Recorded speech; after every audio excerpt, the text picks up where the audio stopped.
Spokane police and sheriff's deputies say they are ready to respond and stop a similar school shooting in our area. In fact, there is a mass casualty drill already scheduled for June of next year. And Spokane began preparing for on-campus shootings after the Columbine massacre in 1999.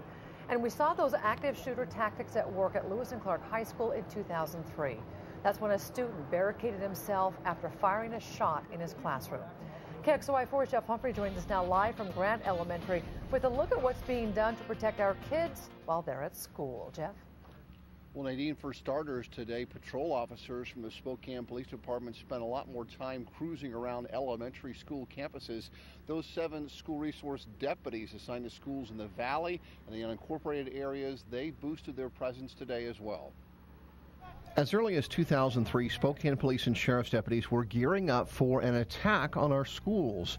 West Valley High was the scene of a mock shooting with a chemical weapon, and the realistic training hasn't stopped. Our next June, 2013, we will test the entire system from response to hospital all the way to medical examiner. We do that so we are prepared, we know how to deal with it.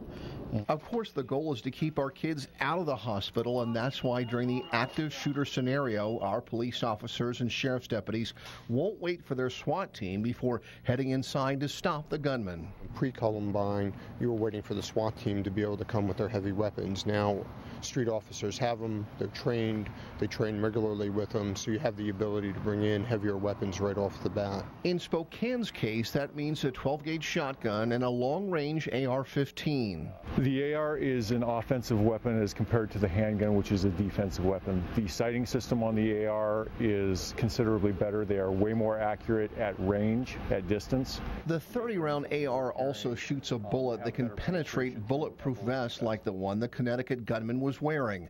But all the firepower in the world can't stop someone from formulating a plan to shoot innocent children.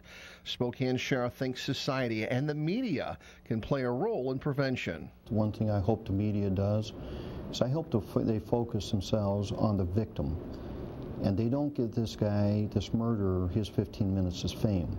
They need to not recognize this animal. They need to focus on those victims.